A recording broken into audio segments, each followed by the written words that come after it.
என்ன பண்ணுறோம் பார்த்தீங்களா? மாங்காய் சாப்பிட்றோம். திருடிட்டு வந்து சாப்பிட்றோம் இங்கே உட்காந்து. யார் யார்?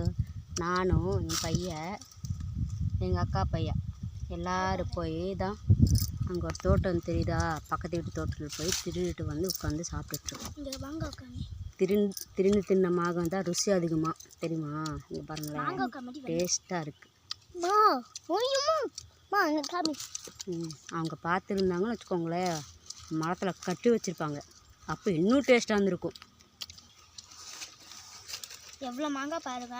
நாங்கள் திருடி வந்த மாங்காய் ரொம்ப டேஸ்ட்டாக இருக்குங்க. திருடி சாப்பிட்ட மாங்காய் தான் சூப்பராக இருக்கும். திருடி போல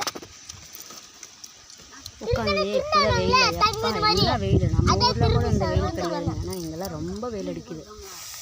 நான் பிறந்த வளர்ந்த ஊர் தான், ஆனால் வெயில் ஜாஸ்தியாக இருக்குது. அதுக்கப்புறம் ஒரு இலை, இந்த இலை தெரியுதுங்களா, இது வந்து அரிப்பு இலையாமா. கொஞ்சம் பட்டாலே, கையில் கல்ல பட்டாலே அரிக்கும். இதுக்கு என்ன பண்ணணும் தெரியுமா?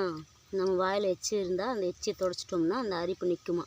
அதனால் இந்த இலையை காலில் இப்போ அரிச்சிருச்சு பாருங்கள், எப்படி தழும்பாக இருக்குன்னு பார்க்கலாம் வாங்க.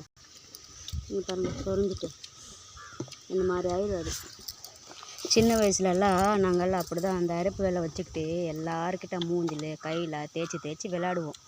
அப்போல்லாம் அவ்வளோ ஜாலியாக இருக்கும்.